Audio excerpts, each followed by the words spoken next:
শেখ হাসিনার পতন ভারতের সুখের সংসারে বড় ঝড় তোলে। এলোমেলো হয় মোদির চারপাশ। সোনার ডিমপাড়া হাঁস হারানোর বেদনায় কাতর হয়ে পড়ে ভারত। শুরু হয় প্রতিশোধ নেবার পালা। বাংলাদেশকে কোণঠাসা করতে নানা ফর্মুলা নিয়ে হাজির হয় ভারত। বন্ধ করে দেয়া হয় ভিসা। পর্যটন ভিসা পুরোপুরি বন্ধ করেও থামেনি নয়াদিল্লি। চিকিৎসা ভিসার ক্ষেত্রেও কড়াকড়ি আরোপ করে চরম অমানবিকতার পরিচয় দেয় মোদি প্রশাসন। তবে বাংলাদেশও মাথা নোয়াবার নয়। এই ঢাকা দিল্লিকে পিঠ দেখায়নি, দেখিয়েছে বুক। চোখে চোখ রেখে ভারতকে দিচ্ছে যোগ্য জবাব।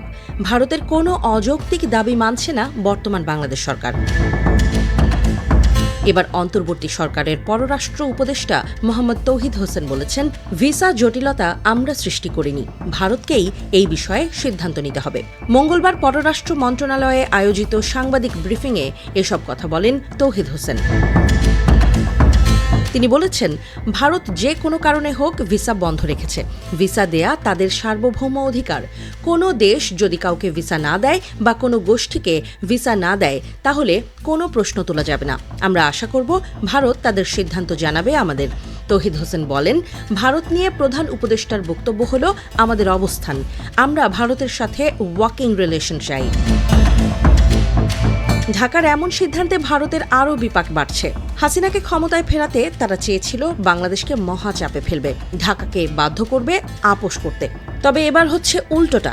ভারতের সিদ্ধান্ত এবার ভারতের গলায় ফাঁস হয়ে ঝুলছে। অর্ধ ফাঁসে ক্লান্ত হয়ে জিভ বের করে দাঁড়িয়ে আছে মোদি প্রশাসন।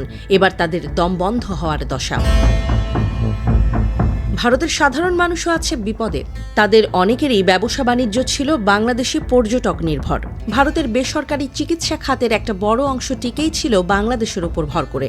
এবার সেখানেও টান পড়েছে। অনেক চিকিৎসা প্রতিষ্ঠান বন্ধ হওয়ার দশা। সেই সাথে হোটেল ব্যবসাতেও বড় ধস নেমেছে। ভারত সরকারের পর্যটন মন্ত্রণালয়ের তথ্য অনুযায়ী 2017 থেকে 2022 সালের মধ্যে দেশটিতে চিকিৎসার জন্য যাওয়া বাংলাদেশের সংখ্যা বেড়েছিল 48%।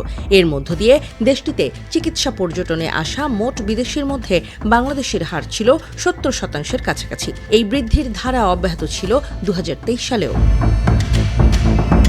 দেশটির সরকারের এক প্রাক্কলিত তথ্য অনুযায়ী ওই সময়ও দেশটিতে চিকিৎসা নিতে যাওয়া বিদেশিদের মধ্যে বাংলাদেশের সংখ্যা ছিল 70%-এরও বেশি। একই সঙ্গে 6 বছরের ব্যবধানে দেশটির চিকিৎসা পর্যটন খাতে বাংলাদেশি চিকিৎসা গ্রহীতার সংখ্যা বেড়ে দাঁড়িয়েছে দ্বিগুণেরও বেশি। তথ্য অনুযায়ী 2017 সালে ভারতে চিকিৎসা নিতে যাওয়া পর্যটকের সংখ্যা ছিল 4,94,765 জন। এর মধ্যে বাংলাদেশের সংখ্যা ছিল 2,21,694 জন, যা ওই বছরের মোট চিকিৎসা পর্যটকের 44.8%। 2022 সালের মধ্যে চিকিৎসা পর্যটকের সংখ্যা কিছুটা কমে নেমে আসে 4,74,681 জনে। যদিও এ সময়ের মধ্যে দেশটিতে চিকিৎসার জন্য যাওয়া বাংলাদেশির সংখ্যা ব্যাপক মাত্রায় বেড়েছে। 2022 সালে এই সংখ্যা ছিল 3,27,055। চিকিৎসা পর্যটনে আসা মোট বিদেশির মধ্যে এই হার দাঁড়ায় 69%। তবে 2024 সালে 5 আগস্ট গণ অভ্যুত্থানের মুখে তাড়া খেয়ে পালিয়ে ভারতে আশ্রয় নেন হাসিনা। তারপর থেকেই ভারতে বাংলাদেশি রোগী ও পর্যটকের যাওয়ার হার কমেছে ব্যাপকভাবে। তারপর থেকেই বিপদ ঘনাচ্ছে ভারতের।